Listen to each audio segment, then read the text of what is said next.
So the point I'm making is this, right? Number one is that the scientific method is limited by its very nature. Do you accept this? Can we define the scientific method? Okay. The scientific method itself is based on a few things, right? It's based on empiricism, induction, and observations. So define empiricism first. So empiricism basically is the notion that we can come to truth via our senses. So then, ultraviolet radiation, how do you prove that it exists? Observation, you're using observations. You're using your senses to observe things. Okay. For example, if you were to observe the birds here today, this is what the scientific method is based on, empiricism. What's physically observable, what you can observe through via your senses, basically. So even if there's an instrument in between, it's still I'm using my... So You're using your senses to draw in that information. even if you're converting the external into something that you can understand? Yes, because what you're doing is you're using your senses to observe the information. Via some kind of conversion method. You agree that's still observation? Okay, so say for example we can't actually detect ultraviolet radiation, but if we have some kind of pigment that we know changes because of ultraviolet radiation. Well, you know those figures that you detect and you observe on the screen, on a computer screen, you're observing those. Yes. And then you observe those and then you use the reasoning on the data and you come to a conclusion. Yeah. Okay, so this method itself can be flawed because your senses can let you down. But we agree that we can use a conversion, some kind of converting device to move it into something. But when you convert that something, right? When you convert that something, you are still using your senses to take in that data. You're still converting it into something, so that doesn't... You are, but wherever you convert it into the last end product, you are observing that through your senses. Yes. Now your senses can be fallible. So can every other process and so can every other chain and link. Yes, everyone's can. But the point is, if they're fallible, then it's possible that what you observe, your senses let you down. It's possible. Your method lets you down. Yes, the empirical method can be flawed. That's the concept. Okay, we'll agree on that. Second thing, induction. I'd just like to add a caveat. That means that all methods all methods of observation can be flawed. Yeah, all methods can. Because your senses, all methods are going to be based on your senses, and your senses can be fallible. Okay, yes, we'll agree on that. Second point is that it's based on induction. Define induction. Induction is when you go from a general set of data and you make a more specific conclusion. That's what science does. Not necessarily. Okay, give me one example where you have the entire set of data. For example, I'll give you an example. Can anyone observe every single bird that exists on this planet? No, but that's the entire basis of taking a sample. That's the entire basis of science, right? You take a sample and you make a specific conclusion.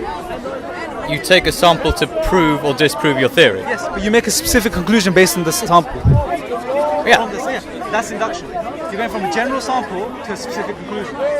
So my definition of induction means that this proves this, proves this. That's my definition. No, that's not what induction is, but the inductive method of reasoning is when you go from a general sample or general set of data and you make a specific conclusion. That is what induction is. Okay, we'll call it induction for the sake. And that is what scientists do. If you pick up any basic textbook on the philosophy of science, when you look up induction, that's what it would say. Okay, so we'll call it induction. Okay, fair enough. So we're going from general to specific. Yeah. That's your definition of induction. Yes. Okay.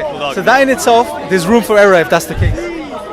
Why? Because there's possible. Say you observe 10,000 birds over a day, right? Yep. And you make the conclusion that all birds are black because all the birds you observed were black.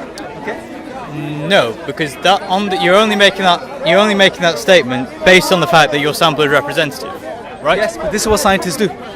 They try and create a representative sample. They go from a specific sample, a general sample, and they make a specific conclusion. Yes, but if you say that means that if you say in your 10,000 birds, you say that 200 are brown, 200 are green, blah blah blah. No, therefore, can't you make that same assumption that there is a mixture of colours? Yes, you can, but again, there's room for error. Yes, but there's room for error in that methodology, which we just agreed. That's true. But again, so we can conclude that this can't give you 100% truth. True. Yeah? Okay. So these are a few of the reasons why the scientific method is limited. Now, the second point I was making was that there's certain realities that science employs which science can't validate. Give me an example. Okay, logic, right? So define logic then. Okay. Do you believe, let's discuss it, right? Do you believe the laws of logic are universal? What are the laws of logic? Okay. I'll give you one example. One of the laws of logic is that the law of non-contradiction. Define. Okay, so can this mic be in my hand and not be in my hand in the same time in the same way? So the microphone is either in your hand or not in your hand. Yeah, at the same time in the same way. Can it be both at the same time in the same way? Not that I know of. No. So would you say that's a universal law? No. So it's changing. It's possible that it could change. If that's the case, then you can't do science. Why? Because when you do your observations, and then you use your reasoning and your laws, your logic to come to the conclusion. So we come from the sample being your microphone in your hand. No, forget that. That's an example for the law, one of the laws of logic, right? But the point is, you're saying the laws of logic are not universal; it's changing. No, I'm saying that the microphone may not, in fact, be in your hand. No. Okay, we can discuss that point. That's the case. But what I'm saying is, we're discussing specifically one of the laws of logic, which is the law of non-contradiction. Can the mic be in my hand and not be in my hand at the same time in the same way? So we're agreeing that things can't contradict each other, logically. Can we agree? Yes. Yes, we'll go for yes. Can't be in his hand and not in his hand at the same time. Yeah, that's not go for possible. yes. Just get on with what you're getting at. Go on. We're defining the So laws we're of having a logic. conversation. Yeah, go on, carry on then. Get on. So basically, we agree to that. Yeah. Yeah. They're universal. But the point I'm trying to make is that the laws of logic are universal, unchanging. Do you agree to that? I wouldn't say they're unchanging. There could be some additional contradictions. But here's the thing: if they can change, then you can't do science, because when you do science, you take your observations, and then you employ your reasoning on those observations, and you use your logic to come to conclusions. Then you can't trust your conclusions. Yeah, why not? You can't trust your conclusions. Why should you trust your conclusions? So then, how do you believe in science? You What don't. basis do you believe in science? What science tells you? Science is basically you taking your observation and using the current logic and the current theories, this is what you think has happened. You take your observations, you employ your reasoning, and you employ what? Your logic. Laws of logic, right? Now, if you're saying they're changing and they can't be universal, so how do you know you can trust the conclusion you come to? You can't. You can't trust the conclusion you come to. No. Do you believe in evolution? Yes. Is that 100% true? I don't know. So why do you believe in it? Because most of the evidence says it is true. So is it true for you? At the minute I'm saying yes. I think I'm on balanced probability I think evolution is true. So there's a possible it's wrong. Yes. So you're not 100% certain. No. But so you don't believe in it, really? But I'm saying that all the current evidence available suggests that evolution is true. But you've just shown that the method of the method is extremely untrustworthy, because you don't even believe that the laws of the logic are universal. Why is it untrustworthy if there's uncertainty? I'll tell you why. Because you're taking observations, you're using your logic and reasoning. Yeah? You just shown that the laws of logic are changing. That's what you've said. I don't believe that, but that's what you said. The laws of logic are changing, right? If they are The changing, laws of logic could change. If you don't mind, please. Oh, we're being filmed. You can come here. Hello again. Filming everything. so the laws of logic, Now designed for YouTube. they could change, right? So that means that the conclusion that the scientists came to, that evolution Absolutely. maybe They're happen, quick to switch it off as well. is, for all you know, it's wrong. It could be. Yeah. Okay, so you can't be certain then. Yeah, you can't be certain. That means you can't be certain of anything. Yeah. So if I say to you, God exists, and that's absolutely true. I think, well, first off, we've agreed that nothing can be certain.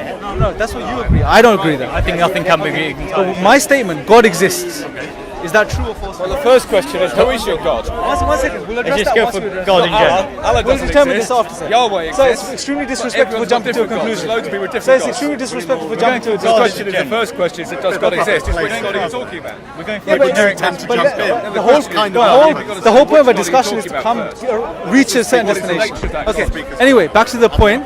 Back to the point is that we're on the point now. The point was, Does God exist? I said God exists? Is that true? I'm going to ask you to define God.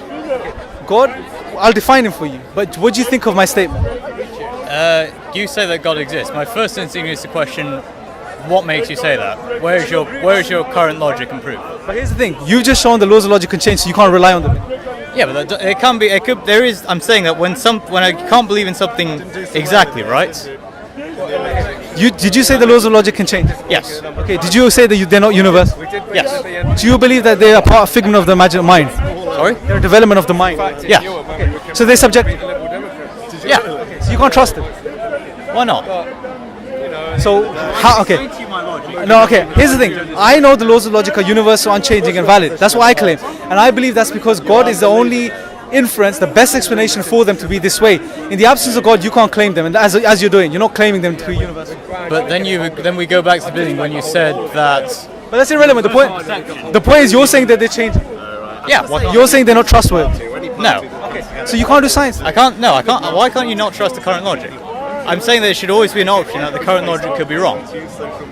There's always an option that the current thinking could be wrong. No, that's fine. But what I'm saying is that you to even come to your scientific conclusions, you can't do that anymore. Why not? Because you said the laws of logic are changing, subjective. That's why you go and say, this is my logic, and then you go and talk to How other do people. you can't trust your logic? Exactly, that's why you ask other people. So why do you can't trust anyone's logic? We're talking about logic as the laws itself. They're universal. They apply to everyone, right? Everyone uses logic, right? Ex-Ulster guy. No. So you can't trust your logic. So So that means you can't come to any conclusion. so what's wrong with So that? when I say God exists 100%, this is 100% truth, you can't refute that because you have no faculties remaining or that you can trust to decipher what I'm saying is wrong or right, true or false. Let me think about this. Seems right. So am I saying that I'm accepting uncertainty, and therefore that means I You're can't... saying you're not certain of anything. Yeah. So for all you know, you can be a guy in a mental asylum who's been given a tranquilizer and you've been made to feel like you're here right now, you're dreaming. It's possible. Isn't that the entire basis of the film The Matrix? But the thing is it possible? Yes. It's possible. Yeah. It's possible everything you know is wrong. Yeah. It's possible evolution as you understand is wrong. Yes. So how could you be certain of anything? Well, yeah. You can't. Yes, but you can't be certain of anything because I can. No, because everything you have I'll tell you why. is based on your senses. No, I can be certain that the laws of logic are universal and unchanging and immaterial. I can be certain that my reasoning is valid. I can be certain of these things because God is the best explanation. God explains these things, but in the absence of God, there is no explanation. Now, I'll ask you, I'll be fair, I'll ask you, give me a better inference if you have one that shows that the laws of logic, if you accept the laws of logic are universal and unchanging. But why must laws of logic be universal and Let's ask you about another group of laws. Laws of mathematics, are they universal or changing? they're changing. Laws of mathematics are changing. Isn't that's another nail in the coffin for science then, from your perspective? Why? Because science... agree that- No, I'll tell you why. Because science uses mathematics Yes. to come to conclusions and promote its theories and so on and so forth. Yeah. So if you're saying the laws of mathematics are changing, 2 plus 2 can equal 4 and 2 plus 2 can equal 5. But there's proof. They've come up with the proof. That So tell me then, are they changing or universal or unchanged? It could change. They but could don't. change. It could change. So tomorrow 2 plus 2 can be 6. someone could prove it. Yes. So that means you can't. That means another thing that science uses to validate its theories is untrustworthy. So what are you using that validates your Let theory? me ask you another thing. Laws of physics. Go on. Are they changing? Everyone knows that they're changing. That's a given fact. Laws of physics are changing. Yeah. Okay, so you can stand it today and you can fly tomorrow. It's possible. Yeah. So that means you can't be certain of anything. No. Why must there be? Why do you have to be certain of anything? Okay, so, Again, how do you know okay, we're so not let me ask a question. Why are you here promoting evolution today? I'm not. You know, but you're in. Isn't that what the table there is doing as well? No, they're promoting rationality. They're promoting atheism. Yes. They believe atheism to be true. Atheism is a philosophy. But you believe it to be true. What is true then? Well, it's another big problem. So if you don't know what truth is, you have no certainty, you don't know if your laws of logic are valid, if the laws of logic are valid, you don't know if your reasoning is valid, yet you're making claims, standing and making claims and teaching people something. No, but you can't prove that God. You can't prove that God is Is that true? Is that true? what? Well, I say that nothing is certain. You said I can't prove that God exists. Is that true? Yes. Okay, but you're claiming certainty right now. I think. You just claim certainty right now. Fair enough. See the problem? See the problem? You just claim certainty, but you just said you can't be certain of anything. True. That's a very good point. But then again, you're claiming certainty. I am, because I have an anchor to claim certainty via. So you're saying that God is your anchor, and therefore. What is the only anchor that you can claim certainty via? Laws of physics via, laws of mathematics and laws of logic, and validate your reason.